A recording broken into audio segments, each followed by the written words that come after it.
И коста хора. Днес искам да се извиня на Тони, той би ми изтрил канала.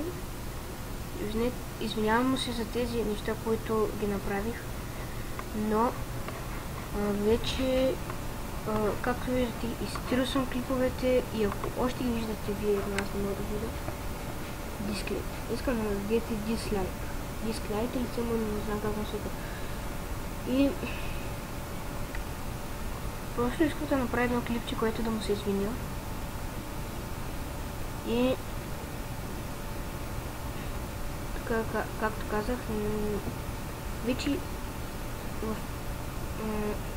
в предишни клипове съм казвал, но не съм ги качвал, както в фония GTA-та, но там, където ви казах, тем подобно, че играя някой GTA сега. И дето го изтрих, и значи сега този клип съм го изтрил и казвам, ако някои хора не са огледали, казвам в момента, че няма да качваме вече клиповете с интра. Само интра може да качваме, но не и клиповете. Ако питате защо, и защо формално?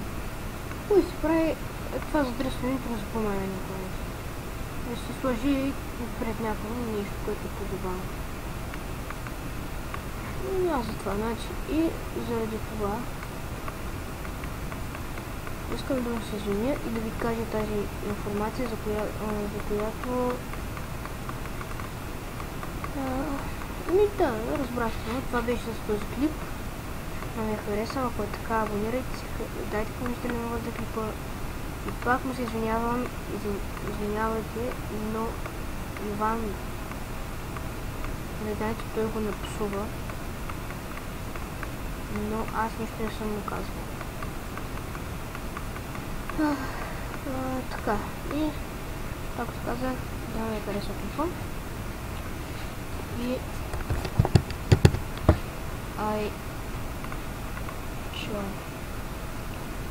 както казах, да ми хареса клипа.